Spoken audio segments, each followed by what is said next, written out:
चलिए आइए आज का क्लास शुरू करते हैं। एसएससी सीजीएल टीयर 1 1 दिसंबर 2022 शिफ्ट 3। ठीक है, आइए शुरू करते हैं। पहला क्वेश्चन है, a sentence has been given with the blank to be filled with an appropriate word. उपयुक्त शब्द के साथ जो ब्लैंक है उसको फिल करिए। क्या कह रहा है उपयुक्त शब्द? If you are the one, यदि आप उनमें से एक हैं, who is planning to lose weight, जो वजन कम करने की योजना बना रहे हैं, remember to keep your snacking, मतलब जो भी आप खाते हैं स्नैक्स वगैरह, उस याद रखिए कि जो आपकी स्नैकिंग है, स्नैकिंग एक जनरल वर्ड होता है, उसका मतलब होता है कुछ खाना। ठीक, अपनी स्नैकिंग को क्या करिए। अगर आप अपना वेट लूज करने की कोशिश कर रहे हैं, प्लान कर रहे हैं, योजना बना रहे हैं, तो आपको क्या करना चाहिए? आउट गोइंग का मतलब कोई चीज़ जो जाने वाला होता है ना, जैसे कहते हैं आउट गोइंग प्राइम मिनिस्टर, तो उसको जैसे हिंदी में बोलते हैं निवर्तमान। प्रेजुडिस्ड मतलब होता है जैसे किसी चीज़ से पूर्वाग्रह। ठीक है, द जज should not give the judgement under any prejudice. Uncontrolled मतलब अनियंत्रित।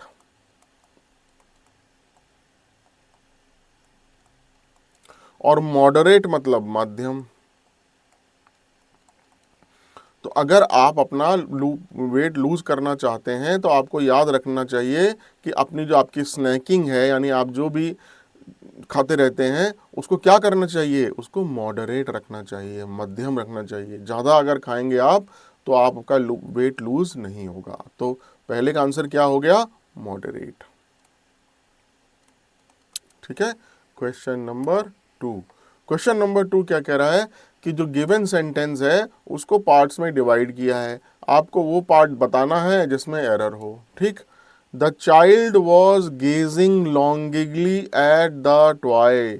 जो बच्चा है वो खिलौने की तरफ, गेजिंग मतलब देखना, लॉन्गिंगली मतलब हसरत भरी निगाह से, बहुत चाहने वाली निगाह से, हसरत भरी निगाह से कह लीजिए। ठीक है, गेजिंग लॉन्गिंगली मतलब हसरत भरी, और गेजिंग मतलब देखना, तो हसरत भरी निगाह से। तो जो बच्चा था वो खिलौने की तरफ हसरत भरी निगाह से देख रहा था। ठीक है, तो अब इसमें देखिए कि क्या कोई एरर है। तो चाइल्ड वॉज बच्चा, पास की बात हो रही है। गेजिंग लॉन्गिंगली मतलब हसरत भरी निगाह से, एट द टॉय खिलौने की तरफ। ठीक है, तो गेजिंग लॉन्गिंगली भी अपनी जगह ठीक है, एट द टॉय भी ठीक है, द चाइल्ड वॉज भी ठीक है।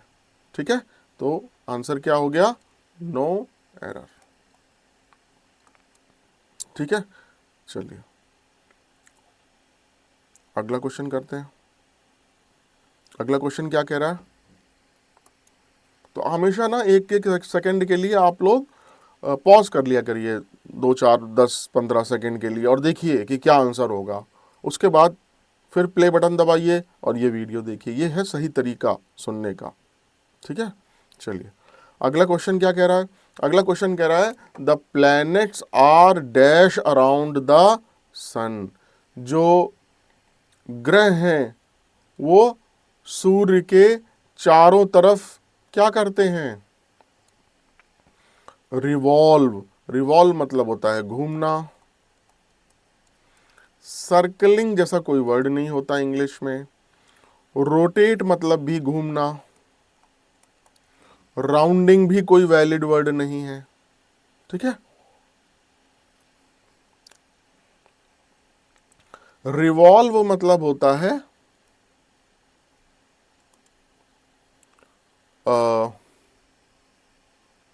कोई चीज है उसके चारों तरफ ऐसे घूम रहा है कोई, उसको बोलते हैं रिवॉल्विंग।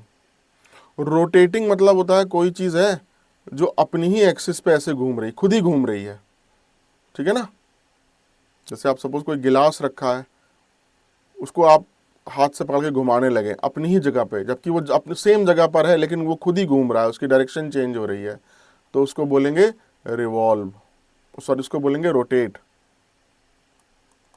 और रिवॉल्विंग मतलब कोई चीज़ अपनी जगह है और उस कोई चीज़ के सामने कोई दूसरी चीज़ है और वो अपना स्थान बदल के उस दूसरी चीज़ के चारों तरफ घूम रही है, ठीक है, तो उसको क्या बोलेंगे, रिवॉल्विंग।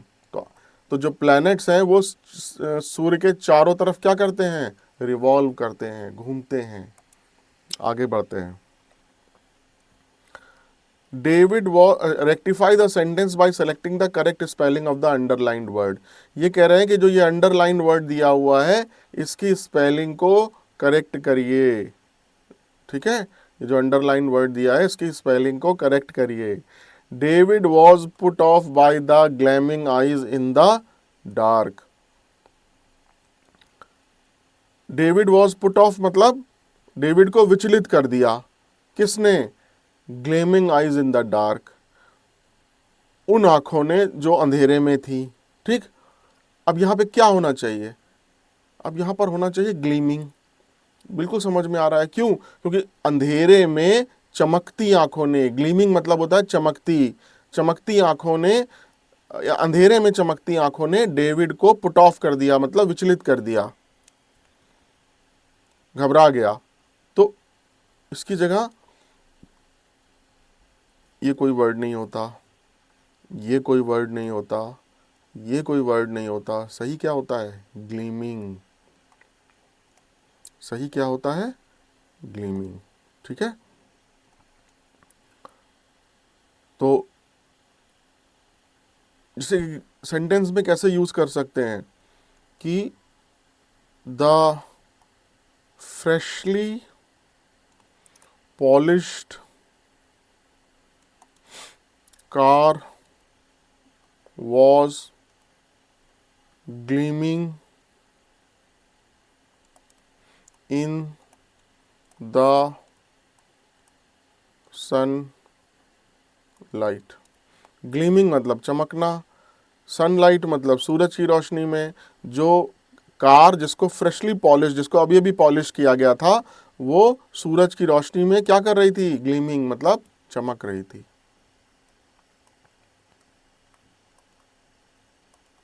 ठीक है। तो आंसर क्या है, GLEAMING, ग्लीमिंग। चलिए आगे बढ़ते हैं, नेक्स्ट क्वेश्चन क्या कह रहा है, select the most appropriate meaning of the underlined idiom that can B substituted in the following sentence. ये कह रहे हैं कि जो अंडरलाइन इडियम है उसका अप्रोप्रिएट मीनिंग बताइए, ठीक है। चलिए अप्रोप्रिएट मीनिंग बताते हैं। He was murdered in cold blood। Cold blood मतलब होता है, इसको हम हिंदी में अगर बोलें तो बोलेंगे कि जानबूझकर या निर्मम। He was murdered in cold blood मतलब उसकी जानबूझकर प्लानिंग के साथ हत्या की गई, ठीक है। इन तो कोल्ड ब्लड का मतलब क्या हो गया, जानबूझकर या बड़े निर्मम तरीके से सोच समझकर प्लानिंग के साथ। इन कोल्ड वेदर नहीं हो सकता, ठंडे मौसम में, गलत। Deliberately when blood was cold, जबकि उसका खून ठंडा था, ये भी सही नहीं है। रिग्रेटफुली, पश्चाताप के साथ, ये भी सही नहीं है। तो कोल्ड ब्लड का मतलब क्या हो गया, डेलिबरेटली। डेलिबरेटली मतलब होता है जानबूझ के, ठीक है। इसके लिए मैं अक्सर क्लास में भी एक रियल स्टोरी सुनाता हूँ कि आज से काफ़ी साल पहले पंजाब के एक शहर पटियाला में, ठीक है, हमारे जो फॉर्मर क्रिकेट प्लेयर थे सिद्धू, ठीक है, जो बाद में कपिल शर्मा शो में जज भी बन के आते थे, अमृतसर से मेंबर ऑफ पार्लियामेंट भी रहे हैं। तो वो एक बार अपने दोस्त के साथ कहीं जा रहे थे और उनकी गाड़ी की टक्कर किसी सामने वाले से हो गई। तो इनके और इनके दोस्त ने उस जो सामने वाला था, वो थोड़ा वृद्ध आदमी था, 70 साल के आसपास, उसको पीट दिया। उसको पीट दिया तो उसको कुछ चोटें लग गई। उसको चोटें लग गई तो वो व्यक्ति मर गया और इनके ऊपर कोर्ट केस हो गया। तो जब इनके ऊपर कोर्ट केस हुआ तो काफ़ी सालों बाद सरकार ने इनको 1 साल की सज़ा दी, 1 ईयर, ठीक है। क्यों दी, क्योंकि ये कहा गया कि इन्होंने एक आवेश में आके वो हत्या करी, या आवेश में आके इन्होंने उसकी पिटाई करी, इनको ये नहीं मालूम था कि वो मर जाएगा।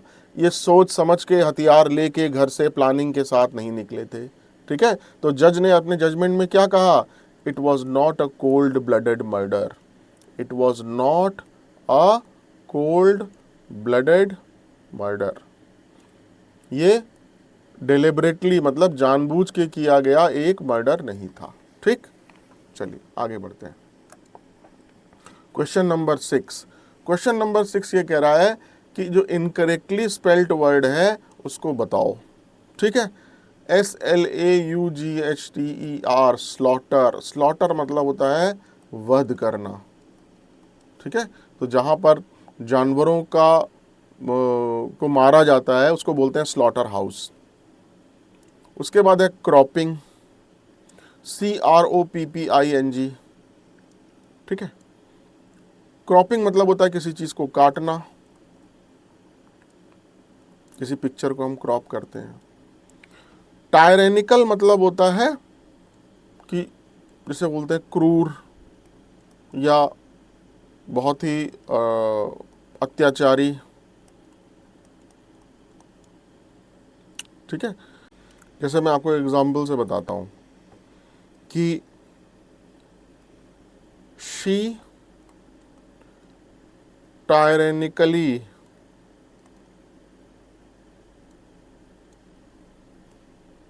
Controls her students education.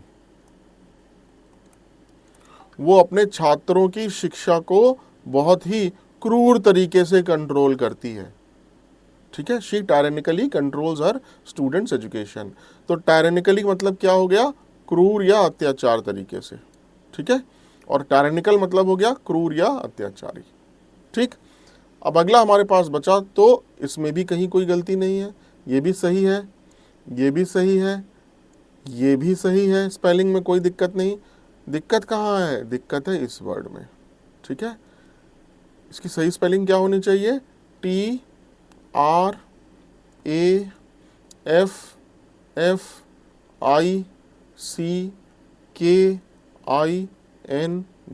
ये होता है ट्रैफिकिंग।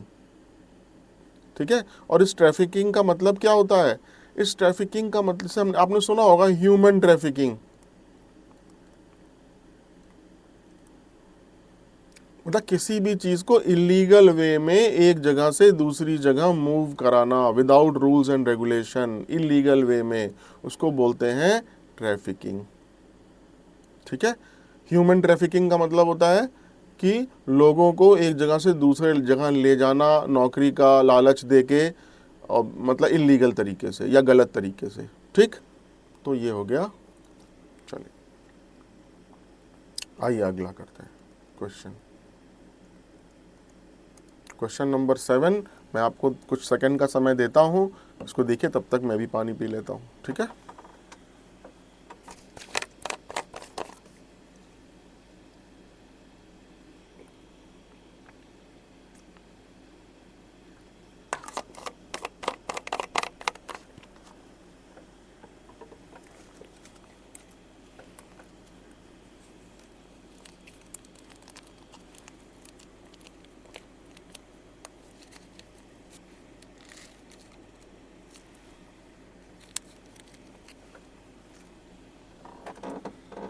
तो क्वेश्चन क्या कह रहा है कि अप्रोप्रिएट ऑप्शन जो है उसको फिल इन द ब्लैंक्स में फिल करिए। It is very difficult for her to dash, उसके लिए ये बहुत मुश्किल है। इट इज वेरी डिफिकल्ट मतलब उसके लिए बहुत मुश्किल है क्या करना? कीप अ सीक्रेट, किसी बात को गुप्त रखना। टच अ सीक्रेट, किसी रहस्य को स्पर्श करना। मेक अ सीक्रेट, किसी रहस्य को बनाना। क्राई अ सीक्रेट, किसी सीक्रेट के लिए रोना रोना। तो उसके लिए बहुत मुश्किल है क्या? टू कीप अ सीक्रेट, मतलब किसी ने अगर अपना रहस्य बताया तो उस रहस्य को किसी और को ना बताए, उस रहस्य को रहस्य ही रहने दे, ये उसके लिए बहुत मुश्किल है। तो it is very difficult for her to keep a secret. Answer is keep a secret is the correct. ठीक है, चलिए अगला क्वेश्चन करते हैं।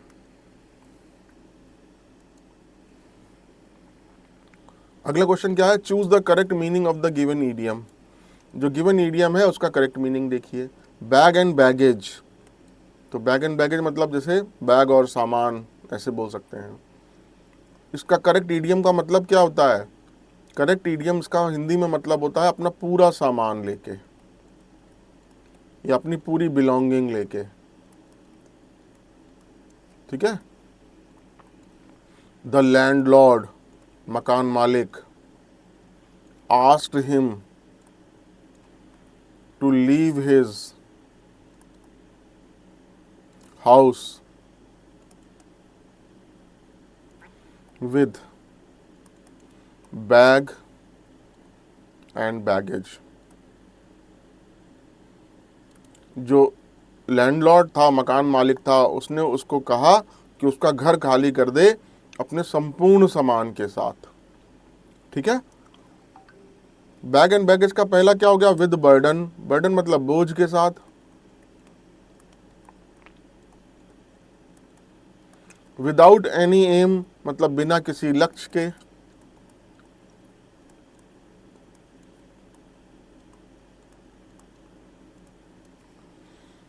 विदाउट हैप्पीनेस बिना किसी खुशी के।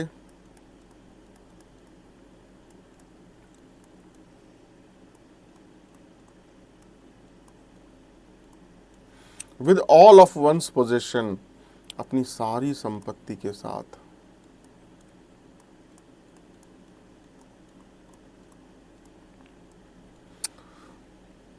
क्या होता है ये? संपत्ति, संपत्ति ऐसे होता है ना, अपनी सारी संपत्ति के साथ। तो आंसर क्या हुआ? With all of ones position, अपनी सारी संपत्ति के साथ। मतलब मकान मालिक ने उसको कहा कि घर खाली कर दे अपनी सारी संपत्ति के साथ, मतलब उसका जो भी सामान है वो ले जाए, विद बैग एंड बैगेज अपने घर को खाली कर दे। ठीक है, अपनी सारी संपत्ति के साथ। तो बैग एंड बैगेज का मतलब हो गया with all of one's possession. Possession मतलब होता है कि आपकी बिलोंगिंग, जो आप ओन करते हैं, जो आपका पोजेशन है, जो आपके पास सामान है। ठीक है, चलिए अगला question, question number 9। Robin rolled the marble through a small plastic pipe. ये कह रहे हैं कि इसको पैसिव वॉइस में बदलिए। तो ये एक्टिव वॉइस में है। पहली बात तो कैसे मालूम पड़ा कि जो फोकस है वो, अब robin rolled the marble through a small plastic pipe. Robin ने उस छोटे प्लास्टिक पाइप के माध्यम से मार्बल यानी संगमरमर छोटा सा जो होता है उसको घुमाया। ठीक है। अब यहां घुमाने वाला कौन है? रॉबिन। तो डूअर ऑफ द एक्शन यानी कि कर्ता कौन है जो कार्य को कर रहा है? रॉबिन। फोकस किसके ऊपर है? रॉबिन के ऊपर। ठीक है, तो ये एक एक्टिव वॉइस हो गया, बिल्कुल सही बात है। इसको पैसिव वॉइस में कन्वर्ट करना है। तो एक एक्टिव वॉइस को जब पैसिव वॉइस में कन्वर्ट करते हैं तो रूल क्या होता है? एक्टिव वॉइस में जो फोकस होता है वो होता है कर्ता के ऊपर, जो व्यक्ति उस कार्य को कर रहा है, यानी कि यहाँ पर रॉबिन कर रहा है। और पैसिव वॉइस में क्या होता है कि उस ऑब्जेक्ट जिसके ऊपर कार्य किया जा रहा है उसके ऊपर फोकस होता है, और या फिर जो एक्शन, जो कार्य किया जा रहा है उसके ऊपर फोकस होता है। ठीक है, तो यहां पर ऑब्जेक्ट क्या है? किसके ऊपर कार्य हो रहा है? किसको घुमाया जा रहा है? मार्बल को। तो यानी कि एक बात क्लियर हो गई कि जो मार्बल है वो सबसे पहले आएगा। ठीक है, अब ये क्या कह रहे हैं? पहला द मार्बल, वो अच्छा एक तो हो गया कि हमारा फोकस जो है ऑब्जेक्ट पे होगा या एक्शन पे होगा, ये तो पहली बात हो गई। और दूसरी बात क्या हो गई? बी के साथ वर्ब की थर्ड फॉर्म आएगी। बी फॉर्म के साथ वर्ब की थर्ड फॉर्म आएगी। The marble was rolled bye robin in a small plastic pipe. ठीक है, रॉबिन द्वारा वो मार्बल को एक स्मॉल प्लास्टिक पाइप में रोल किया गया। अब में तो नहीं है यहाँ पे, इन तो आया नहीं, यहाँ तो थ्रू है, तो ये तो पहली गलत हो गया। हालांकि बाकी चीज़ें सही हैं, फोकस जो है ऑब्जेक्ट पे है, बी के साथ वर्ब की थर्ड फॉर्म है, लेकिन यहाँ गलत है। A small plastic pipe was rolled through a marble by robin. एक स्मॉल प्लास्टिक पाइप को रोल किया गया, तो यहाँ रोल तो मार्बल को किया जा रहा है ना, robin rolled the marble. Small plastic pipe को थोड़ी ना रोल किया जा रहा है, तो ये भी गलत हो गया। The marble was rolled through a small plastic pipe by robin. Marble को रोल किया गया एक छोटे से प्लास्टिक के पाइप के द्वारा, थ्रू मतलब द्वारा, बाई रॉबिन, रॉबिन ने किया ये काम। ये सही है बिल्कुल, क्योंकि यहाँ फोकस किस पे है, मार्बल पे।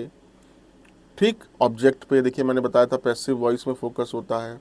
बी के साथ वर्ब की थर्ड फॉर्म आ रही है, यानी बी की वर्ब की फॉर्म के साथ वर्ब की थर्ड फॉर्म आ रही है, रोल, रोल्ड, रोल्ड, ये भी सही है, तो उसका मतलब ये आंसर सही है।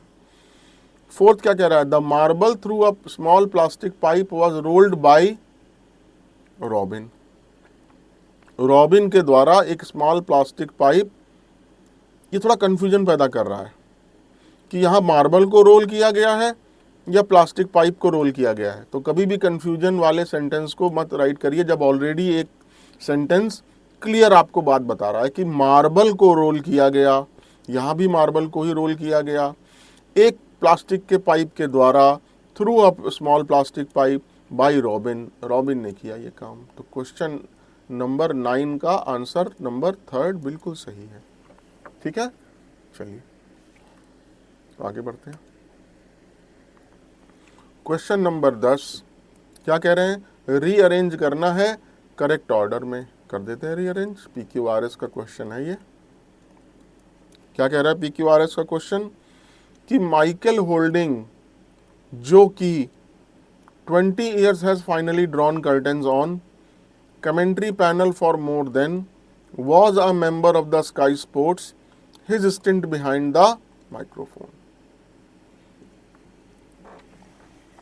अब यहां माइकल होल्डिंग के बारे में बताया जा रहा है। तो मैंने जैसे आपको बताया कि आपकी रीडिंग जो है ना वो अच्छी होनी चाहिए अगर आप इस तरह के क्वेश्चंस को सॉल्व करना चाहते हैं। ठीक है, तो अगर आप ध्यान दें, माइकल होल्डिंग यहां लिखा है, Michael holding who, Michael holding के बारे में बताया जा रहा है। हु 20 years हैज, ये भी गलत है। Who commentary panel for more than, ये भी गलत है।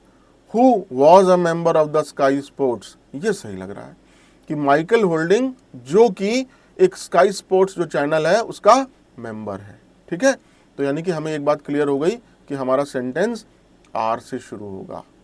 ठीक है, तो माइकल होल्डिंग, अब आर में देखिए क्या है, यहां देख लेते हैं। तो हमको एक हिंट मिल गया टाइम बचाने के लिए कि हमें ये सही लग रहा है, लेकिन हम फिर भी चेक कर लेते हैं।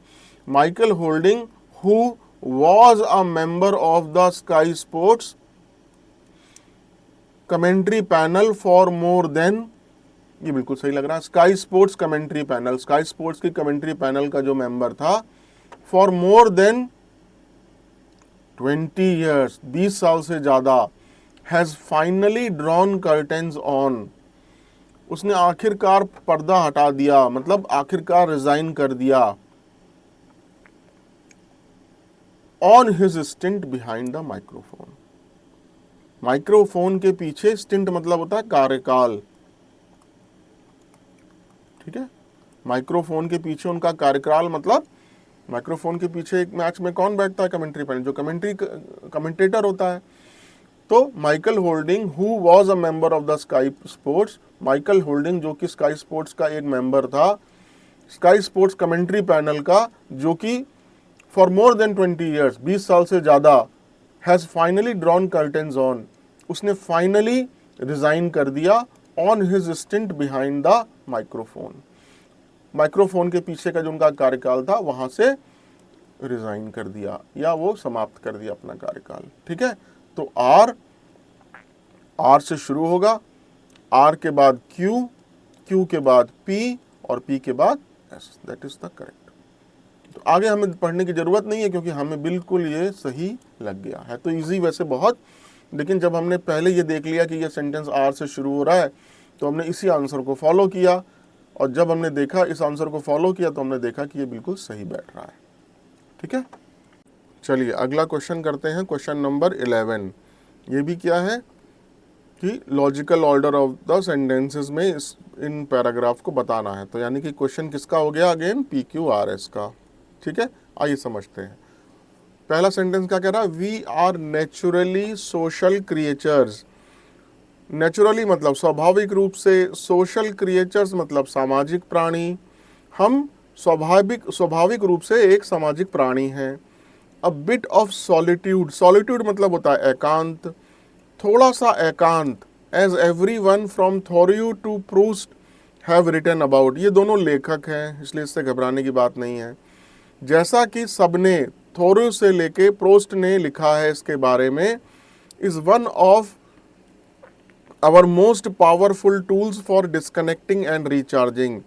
थोड़ा सा एकांत जो है वो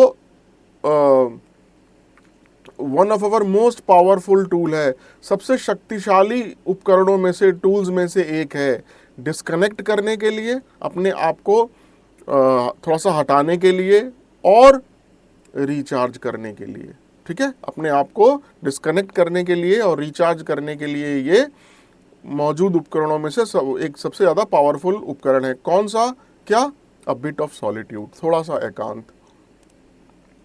this does not mean you need to lock yourself away in a room at the end of the day. इसका मतलब यह नहीं है कि आपको दिन के अंत में अपने आपको खुद को एक रूम में बंद कर देना चाहिए। ठीक है, लॉक योर सेल्फ अवे मतलब बंद कर देना चाहिए एक रूम में दिन के अंत में।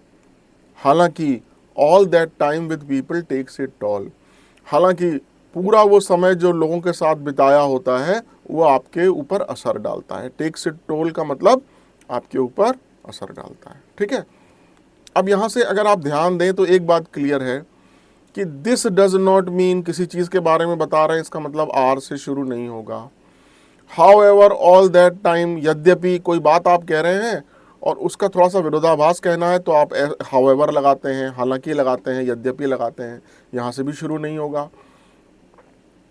तो उसका मतलब शुरू हो सकता है या तो पी से और या फिर क्यू से। ठीक, अब यहाँ पर जो पी है ये बता रहा है, इंट्रोड्यूस कर रहा है। ठीक है, एक किसी चीज़ का परिचय दे रहा है। क्या, कि जो हम लोग हैं वो प्राकृतिक रूप से, स्वाभाविक रूप से एक सामाजिक प्राणी है। इसका मतलब सेंटेंस की शुरुआत पी से होगी। ठीक, अब सेंटेंस की शुरुआत पी से होगी तो पी से यहां शुरुआत बता रहा है और पी से यहां शुरुआत बता रहा है। ठीक, उसके बाद क्या है, अ बिट ऑफ सॉलिट्यूड, थोड़ा सा एकांत।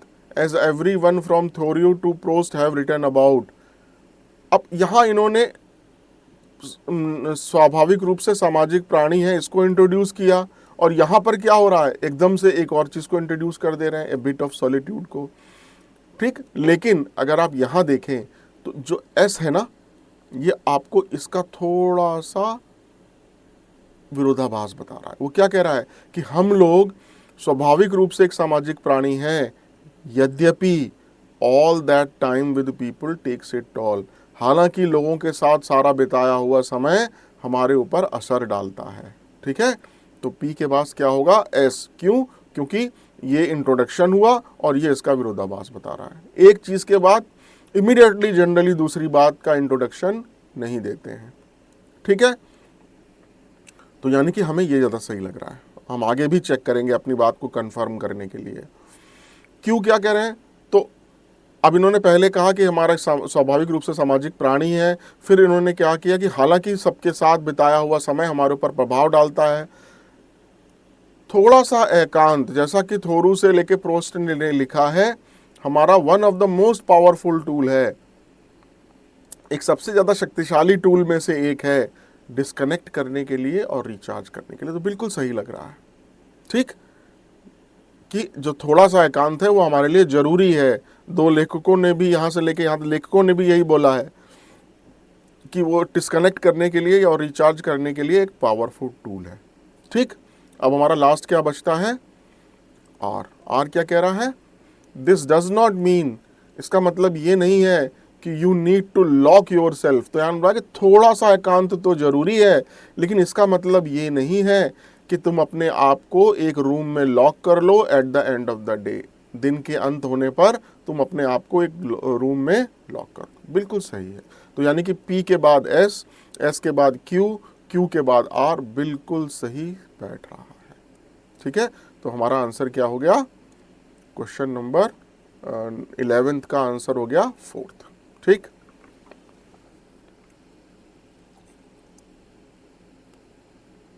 चलिए अगला क्वेश्चन, क्वेश्चन नंबर 12 क्या कह रहा है, select the option that can be used as a one word substitute. एक आंसर दीजिए जो कि वन वर्ड सब्स्टिट्यूट की तरह यूज, जिसका प्रयोग किया जा सकता है। फीलिंग और शोइंग एक्सट्रीम टायर्डनेस, टायर्डनेस मतलब होता है थकान, एक्सट्रीम मतलब होता है अत्यंत, बहुत ज़्यादा, फीलिंग और शोइंग अत्यधिक थकान महसूस होना या दिखना। शोइंग मतलब दिखना और फीलिंग मतलब महसूस होना। तो कह रहे हैं इसका वन वर्ड सब्स्टिट्यूशन क्या होगा। वाइटलाइज्ड मतलब किस किस चीज़ का, बहुत अधिक थकान महसूस होना या दिखना। वाइटलाइज्ड मतलब होता है कोई चीज़ जीवंत। ठीक, after taking tea he felt vitalized, चाय पीने के बाद वो जीवत महसूस हुआ, मतलब उसके अंदर एनर्जी महसूस हुई। तो ये तो बिल्कुल एनर्जी वाली बात ही नहीं है, यहाँ तो कह रहे हैं अत्यंत ही थका होना। नर्वस मतलब होता है घबराया हुआ, जब कोई एंग्जाइटी होती है, परेशानी होती है, ये भी नहीं होगा। ड्राउजी मतलब होता है क्या, जैसे किसी को नींद आती है ना, you should not drive when you feel drowsy, जब आपको नींद आए तो आपको ड्राइव नहीं करना चाहिए। तो ड्राउजी मतलब नींद आना। वियरी मतलब क्या होता है, वियरी मतलब होता है कोई चीज थकी हुई। ये चीज इस बात को बिल्कुल सही कह रही है। ठीक है, कि बहुत ज्यादा थकावट को महसूस होना या दिखना, वो होता है वियरी। ठीक है ना, चलिए। तो वियरी केवल मनुष्य के लिए, व्यक्ति के लिए नहीं होता है, वियरी किसी और चीज के लिए भी हो सकता है।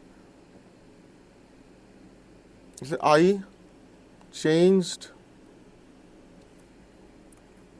माई वियरी फोन कवर, मतलब मेरा जो फोन का कवर था वो बहुत ही वियरी हो गया था, मतलब बहुत ही थक गया था, बहुत ही पुराना हो गया था, फट गया था, तो मैंने उसको चेंज कर लिया। ठीक है ना, तो इससे आपको सेंटेंस में यूज करने से मतलब समझ में आएगा। अगला question, question number 13। Question number 13 क्या कह रहा है कि जो गिवन सेंटेंस है उसका एंटोनिम बताना है। एंटोनिम वर्ड क्या है, कंसीट, CONCEIET, CONCEIT, कंसीट मतलब होता है अहंकार। और क्या वर्ड होता है इसका, एक और वर्ड होता है दंभ। ठीक, कंसीलमेंट मतलब होता है किसी चीज को छिपाना, और हमें इस अहंकार और दंभ का क्या बताना है, एंटोनिम बताना है। रिवील मतलब होता है प्रकट करना, इसका एंटोनिम हो गया। कंसीलमेंट मतलब छिपाना और रिवील मतलब प्रकट करना। मॉडेस्टी मतलब होता है कोई बहुत, जैसे कहते हैं कि साधारण, बढ़िया, शील पुरुष बोलते हैं ना, जैसे कि मॉडेस्ट पर्सन, शीलता बोलते देते हैं मॉडेस्टी को। ठीक है, और हिडन मतलब क्या होता है, हिडन मतलब होता है छुपाना। ठीक है, तो अगर कोई व्यक्ति अहंकारी है, बहुत दंभ के साथ है, कंसीट, तो इसका एंटोनिम उल्टा क्या हुआ, वो बहुत शील पुरुष है, बहुत शीलता है उसके अंदर, बहुत मॉडेस्ट पर्सन है, बहुत मॉडेस्टी है उसके अंदर। यही तो उल्टा हुआ अहंकार, प्राउड, कंसीट और दम का। तो इसका आंसर क्या हो गया, 3rd। ठीक है, चलिए आगे बढ़ते हैं। क्वेश्चन नंबर 14 क्या कह रहा है, select the appropriate option to replace the underlined word. ये जो अंडरलाइन वर्ड है इसको रिप्लेस करना है आपको। ठीक है, with the adverb of time, adverb of time के साथ रिप्लेस करना है।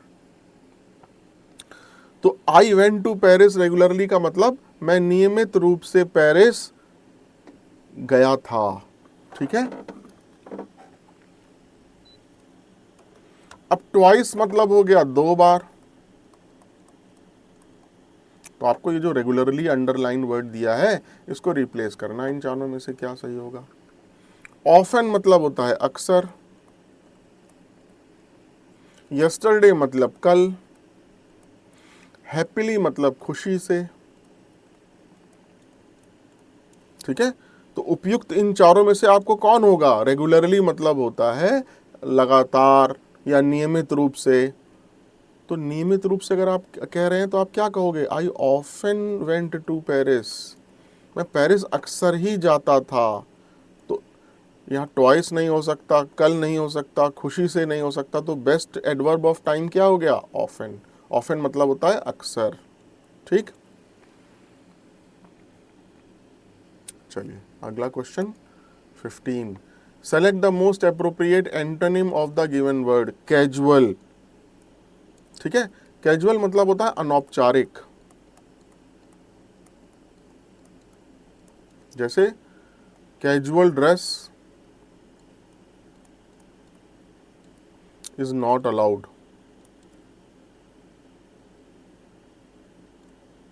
In the office meeting.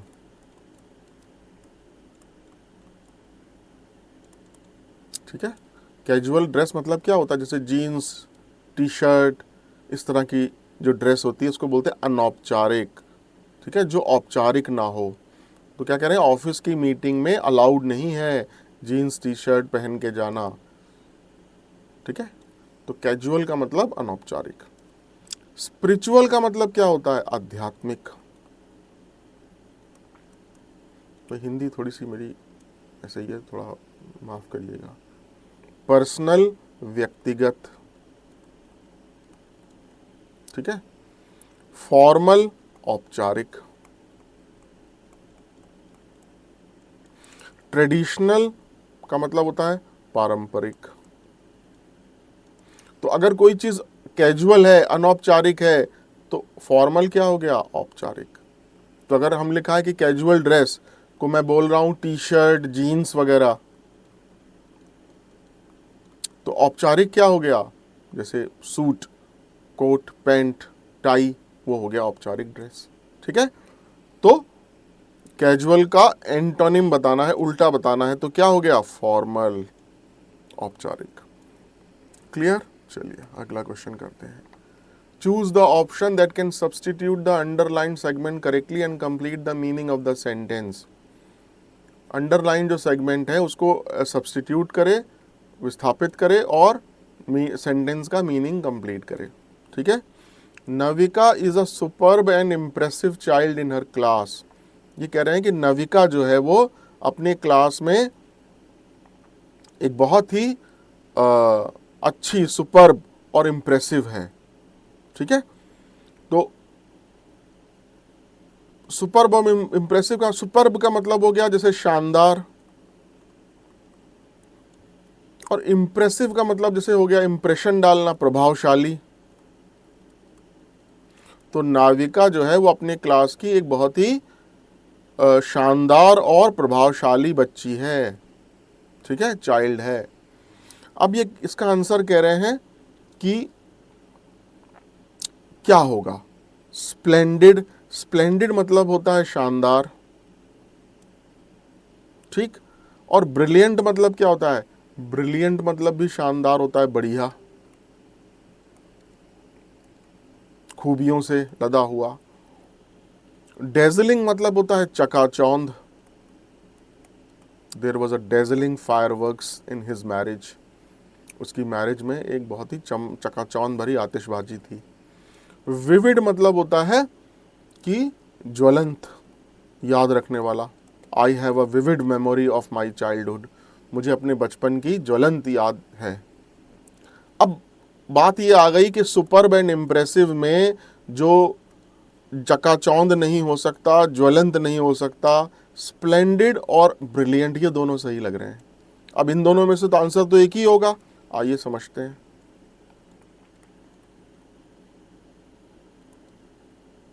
ठीक।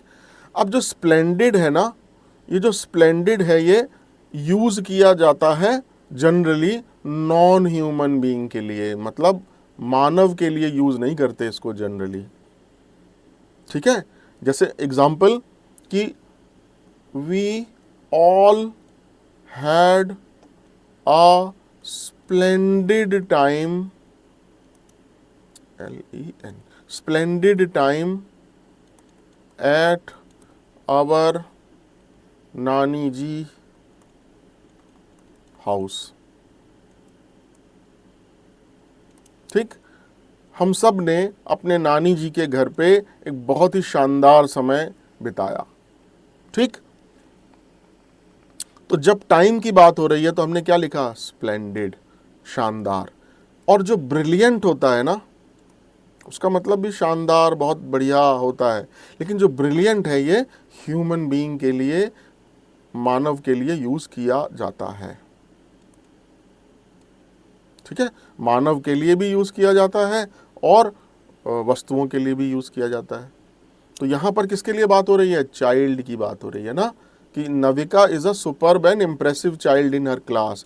तो इसलिए स्प्लेंडेड नहीं होगा, क्योंकि स्प्लेंडेड जनरली ह्यूमन बीइंग के लिए नहीं यूज होता। यहाँ क्या होगा, ब्रिलियंट यूज होगा।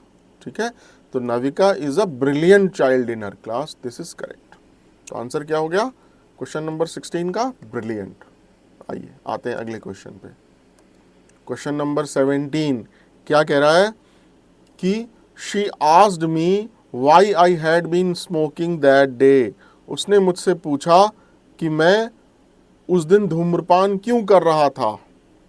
तो मैंने जैसे पहले भी बताया कि डायरेक्ट और इनडायरेक्ट चैप्टर में हम लोग टोटल 5 दिन हमारे लगते हैं और हर दिन का 2 घंटे का क्लास होता है। ठीक है, तो इस समय मैं आपको ये क्वेश्चन कैसे सॉल्व हो रहा है ये जल्दी से बताने की कोशिश करता हूँ।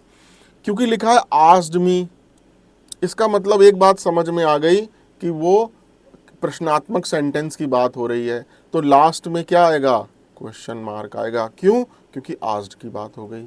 तो जब हम उसको कन्वर्ट करेंगे तो हम लिखेंगे she said to me, comma, and then जब हम डायरेक्ट में कन्वर्ट करेंगे। ठीक है, why I had been smoking that day, हमें ये मालूम है कि एक तो ये प्रश्नात्मक वाक्य हो गया, दूसरा ये पास्ट परफेक्ट की बात हो रही है क्योंकि आई हैड बीन लगा है। तो अगर डायरेक्ट टेंस अगर पास्ट इंडेफिनिट में होता है, वॉज वर वगैरह लगा होता है, तो जब हम उसको इनडायरेक्ट में चेंज करते हैं तो वो किस में हो जाता है, पास्ट परफेक्ट में।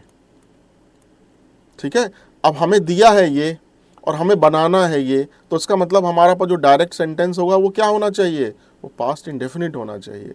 पास्ट इंडेफिनिट में क्या आता है, वॉज वर आता है। ठीक है, तो क्या होगा, she said to me why are you smoking today.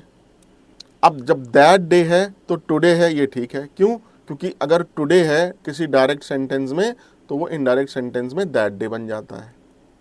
सब हम अपने यहाँ पढ़ाते हैं। बट लेकिन क्या आ रहा है, आर यू आ रहा है कि तुम आज स्मोकिंग क्यों कर रहे हो। आर तो नहीं आएगा क्योंकि हमें किस में बनाना है, पास्ट इंडेफिनिट में। वाई यू स्मोक टुडे, ये भी गलत है। She says to me why were you smoking this day, says की तो कहीं बात ही नहीं हो रही है क्योंकि यहां आ रहा है आस्क्ड। ठीक, सपोर्टिंग वर्ब, तो क्या होगा, सी सेड टू मी, क्योंकि यहाँ आस्क्ड आ रहा है तो यहाँ भी पास्ट होना चाहिए। Y were you smoking today, यहाँ पास्ट इंडेफिनिट आ गया। ठीक है, अब यहाँ क्या है, पास्ट परफेक्ट कॉन्टिन्यूअस, अगर आप ध्यान दें तो यहाँ भी क्या होगा, पास्ट कॉन्टिन्यूअस। ठीक है, तो ये पास्ट परफेक्ट कॉन्टिन्यूअस था, तो यहाँ भी क्या आया, पास्ट कॉन्टिन्यूअस। एक बात ध्यान में रखने की, पास्ट परफेक्ट हमेशा पास्ट में चेंज होना है। चूंकि पास्ट परफेक्ट कॉन्टिन्यूअस है तो यहाँ पास्ट कॉन्टिन्यूअस हो गया।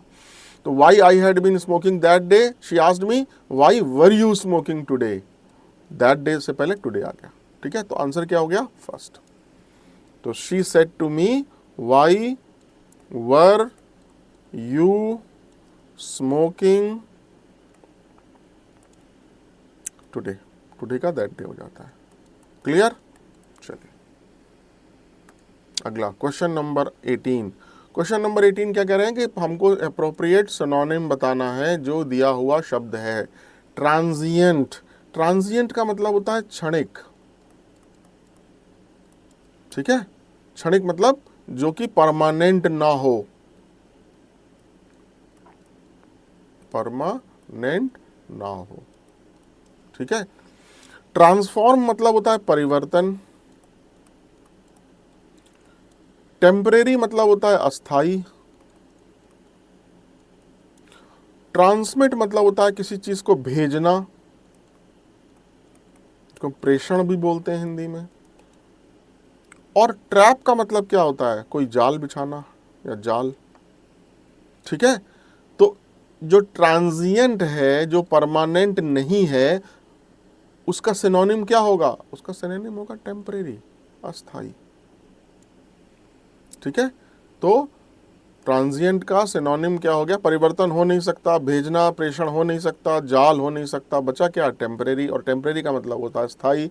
अस्थाई जो है वो क्षणिक, कोई चीज़ क्षणिक है, इसका मतलब वो बहुत कम समय के लिए है, इसका मतलब वो स्थाई नहीं है, इसका मतलब वो अस्थाई है। तो ये हो गया आंसर, ठीक है। आइए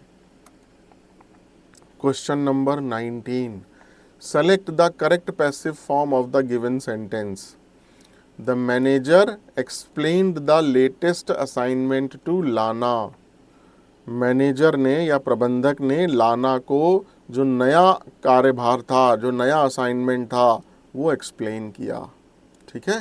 तो हमें बताना क्या है, पैसिव फॉर्म, ठीक है। जैसे हमने पहले भी पढ़ा कि एक्टिव फॉर्म में क्या होता है, एक्टिव फॉर्म में जो फोकस होता है वो किसकी तरफ होता है, वो होता है सब्जेक्ट की तरफ, कर्ता की तरफ, डूअर ऑफ द एक्शन की तरफ। तो the manager explained the latest assignment, तो वो कार्य कौन कर रहा है, एक्सप्लेन कौन कर रहा है, मैनेजर, ठीक है। और किसको ये एक्सप्लेन किया जा रहा है, लाना को। क्या एक्सप्लेन किया जा रहा है, लेटेस्ट असाइनमेंट, ठीक है। तो पैसिव वॉइस में जो फोकस होता है वो किसके ऊपर होता है, या तो ऑब्जेक्ट के ऊपर होता है और या फिर जो एक्शन, जो कार्य किया जा रहा है, ठीक है।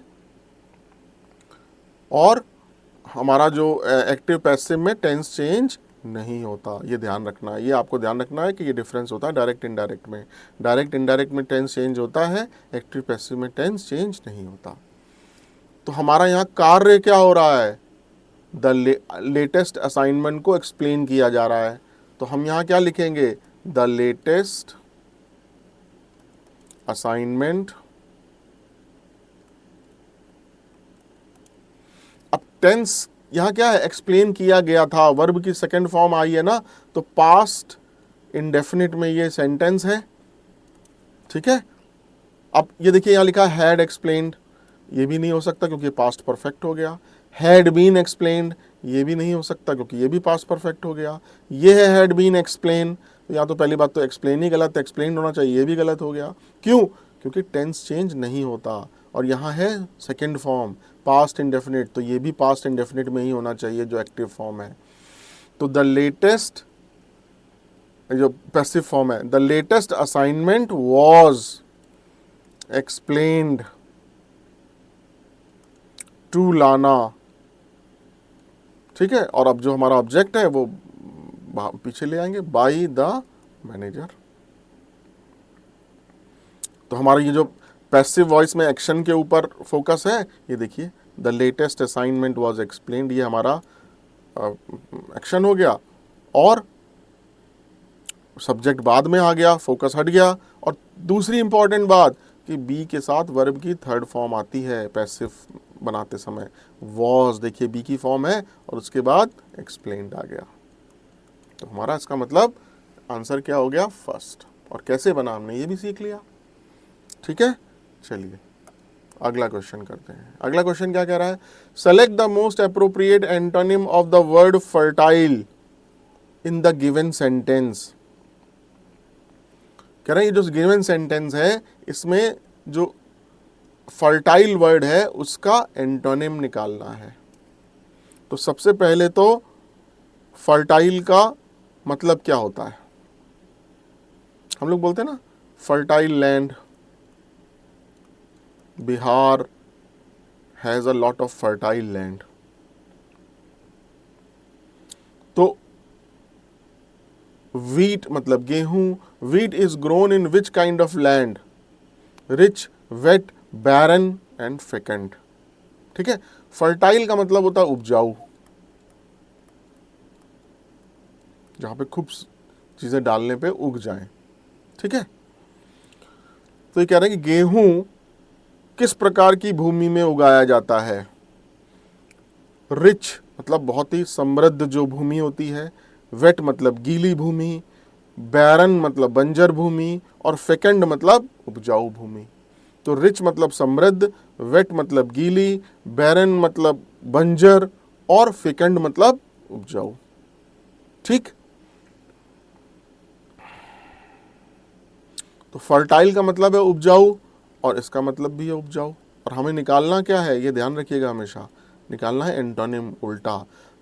रिच मतलब है समृद्ध, वेट मतलब है गीली, और बैरन मतलब क्या होता है, बैरन मतलब होता है बंजर।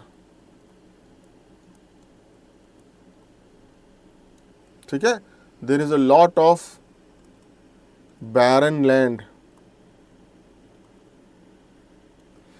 इन राजस्थान, राजस्थान में बहुत सारी बंजर भूमि है। ठीक है, तो बैरन हो गया बंजर, और बंजर उल्टा किसका हो गया, उपजाऊ का, ये उपजाऊ। ठीक, तो फर्टाइल का एंटोनिम क्या हो गया, बैरन, यही इसका आंसर हो गया। ठीक है, चलिए चलिए अगला हमारा है पैसेज, और ये पैसेज हमें क्या कह रहा है, ये बेसिकली है क्लोज टेस्ट। ठीक है, आइए इसको सॉल्व करते हैं। If writers only dared to dare a Suetonius और a Tacitus of the novel could exist. ठीक, अब ये जो डिफिकल्ट से नाम दिए हैं ना, इनसे डरिए मत। डेयर मतलब होता है साहस करना, राइटर मतलब होता है लेखक। तो ये क्या कह रहे हैं, यदि लेखक साहस करने का साहस करे या करा होता, अ सुटोनियस और a Tacitus of the novel could exist. एक नॉवेल में भी एक सुटोनियस और टैसिटस मौजूद होते, कुड एग्जिस्ट मतलब मौजूद होते। अब ये सुटोनियस और टैसिटस क्या है, ये इतिहासकार हैं, रोम के हिस्टोरियन जिसको बोलते हैं। ठीक है, मतलब लेखक समझ लीजिए आप। तो ये ग्रीक माइथोलॉजी के या रोम के एक लेखक हैं दोनों, ये सुटोनियस और ये टैसिटस। जैसे हमारे यहाँ लेखक क्या होते हैं हिंदी में, जैसे हमारे यहाँ लेखक है रामधारी सिंह दिनकर, जैसे हमारे यहाँ लेखक है सुमित्रानंदन पंत। ठीक, वैसे ही ये रोम के दो लेखक हैं, इनके नाम से मत डरिए। तो क्या कह रहे हैं कि यदि राइटर्स ने भी साहस करने का साहस किया होता, तो जो नॉवेल है यानी उपन्यास है, उसके अंदर भी एक सुटोनियस और एक टैसिटस मौजूद होते। For the novel is dash the history of manners. क्यों, क्योंकि नॉवेल भी यानी उपन्यास भी dash the history of manners, क्योंकि नॉवेल भी शिष्टाचार का, मैनर्स मतलब शिष्टाचार का इतिहास है। ठीक है, history of manners. Turned into a story and play, जिसको एक कहानी और नाटक में बदल दिया गया है, या जो एक कहानी और नाटक में बदल दिए गए हैं। As is history itself often enough, जैसा कि अक्सर ही इतिहास के साथ होता है। ठीक, तो यदि लेखक साहस करने का साहस करे, तो एक सुटोनियस और टैसिटस भी नॉवेल में एग्जिस्ट कर सकते हैं। मतलब सुटोनियस और टैसिटस जो है वो नॉवेल के वो मौजूद हो सकते हैं।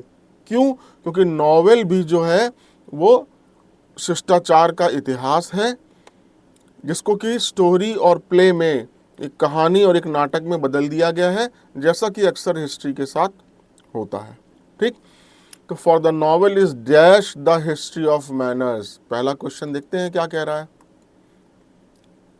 ऑप्शनली, ऑप्शनली मतलब वैकल्पिक रूप से, नीडलेसली मतलब अनावश्यक रूप से, एसेंशियली मतलब आवश्यक रूप से या मूलतः, और अननेसेसरी मतलब अनावश्यक रूप से।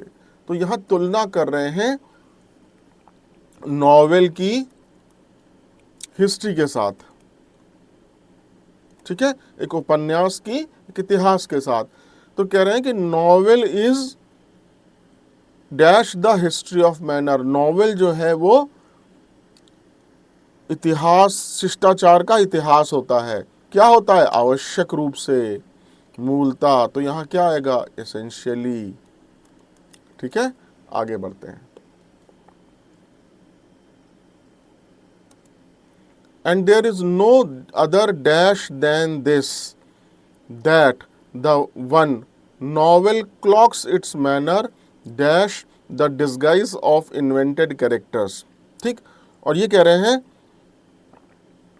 कि and there is no other, और इसके अलावा कोई अन्य डैश नहीं है। इसके अलावा कोई अन्य मतलब हम तुलना बार बार किस में कर रहे हैं? हिस्ट्री में और नॉवेल में। ठीक, तो ये कह रहे हैं कि इस जो इन्होंने पीछे बात बताई है कि इसके अलावा अन्य कोई, मतलब हिस्ट्री में और नॉवेल में इसके अलावा अन्य कोई अंतर नहीं है। डिफरेंस मतलब प्रैग्मेटिज्म मतलब व्यवहारिकता, मैटर मतलब कोई जैसे बात, और सैंपल मतलब जैसे कोई नमूना। ठीक, तो ये कह रहे हैं कि हिस्ट्री और नॉवेल में and there is no other difference than this, मतलब इस बात के अलावा नॉवेल में और हिस्ट्री में, उपन्यास में और इतिहास में और कोई अंतर नहीं है। दैट द वन, अब कौन सा डिफरेंस नहीं है इसके अलावा? That the one the novel cloaks it's manners dash the disguise of invented characters, कि जो उपन्यास है वो क्लॉक्स इट्स मैनर्स मतलब क्या होता है? क्लॉक्स इट्स मैनर का मतलब होता है किसी चीज को छुपाना या किसी चीज में सपोज मुखौटा लगाना। क्लॉक्स इट्स मैनर मतलब शिष्टाचार के अंदर अपने आप को छुपाती है। कि जो नॉवेल है, that the novel cloaks its manner, कि जो नॉवेल है वो शिष्टाचार के अंदर अपने आप को छुपाती है। Dash the disguise of invented character, invented character मतलब कैरेक्टर्स मतलब जो पात्र, एक्टर्स, और इन्वेंटेड मतलब खोजे गए या आविष्कृत। तो जो आविष्कृत पात्र हैं, मतलब नॉवेल के अंदर हमेशा जो पात्र जो होते हैं वो काल्पनिक होते हैं ना, हिस्ट्री की तरह नहीं होते हैं कि एक सपोज सम्राट अकबर था और एक शाहजहां था। तो हिस्ट्री तो हमें बताती है तथ्य को, लेकिन नॉवेल में क्या होता है? नॉवेल में तो इन्वेंटेड कैरेक्टर्स होते हैं, जो पात्र होते हैं वो उनकी खोज की जाती है।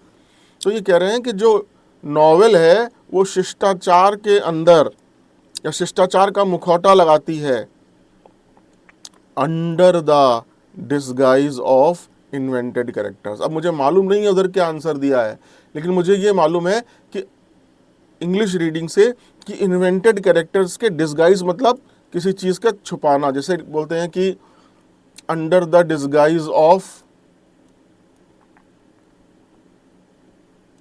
Night, of darkness. ठीक, मतलब अंधेरे के अंदर, under the disguise of darkness मतलब अंधेरे के अंदर। तो under the disguise of invented characters, under the मतलब आविष्कृत पात्रों के अंदर छुप के, तो यहां अंडर आएगा। फिर भी मैं एक बार देख लेते हैं थर्ड क्या कह रहा है। अब देखिए थर्ड में क्या है? अंडर, अंडर मतलब होता है अंतर्गत। बिसाइड मतलब होता है बगल में। अराउंड मतलब होता है इसके चारों तरफ या चारों ओर। और एमंग मतलब होता है बीच में। ठीक है, तो under the disguise of invented characters, जो आविष्कृत पात्र होते हैं उनका उनका मुखौटा लगाकर, उनके अंदर छुपकर जो नॉवेल है वो अपने शिष्टाचार का मुखौटा लगाती है। तो यहाँ अंडर आ गया। वाइल द अदर, जबकि दूसरी तरफ जो इतिहास होता है, हिस्ट्री होती है, डैश नेम्स एंड एड्रेसेस, जो हिस्ट्री होती है वो क्या करती है, नाम और स्थान को या उनके पते को क्या करती है। क्वेश्चन नंबर 4 में देखते हैं। प्रोवाइड्स मतलब बताना या प्रदान करना, निगेट्स मतलब नकारना, मना करना, रिमूव्स मतलब हटाना, और स्ट्रेंगुलेट्स मतलब गला घोटना या किसी चीज की ग्रोथ को रोक देना।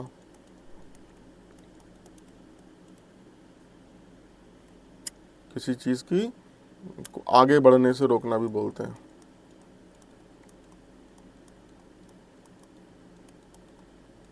ठीक, चलिए आगे। तो यहाँ क्या है, जबकि इतिहास क्या करता है, हमको प्रोवाइड करता है, प्रदान करता है नाम और एड्रेस, पता, ठीक है, लोगों का। जैसे मैंने बताया ना कि हिस्ट्री क्या करता है, हिस्ट्री किसी भी पात्र को खोजता नहीं है, बल्कि हिस्ट्री, इतिहास हमें बताता है। Only the novel dash much deeper than history, केवल जो नॉवेल है, उपन्यास है, वो ही इतिहास से ज्यादा क्या करता है। Only the novel dash much deeper than history, केवल उपन्यास ही इतिहास से ज्यादा क्या करता है। आइए देखते हैं। बार्गेन्स का मतलब सौदेबाजी, लिसन का मतलब सुनना, प्रोब का मतलब जांच,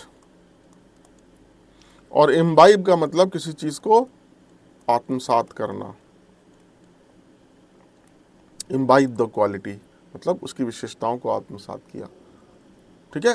तो only the novel dash much deeper than history, केवल जो नॉवेल होती है वो क्या, प्रोब्स मतलब जांच करती है ज्यादा गहराई से इतिहास के मुकाबले, ठीक है ना।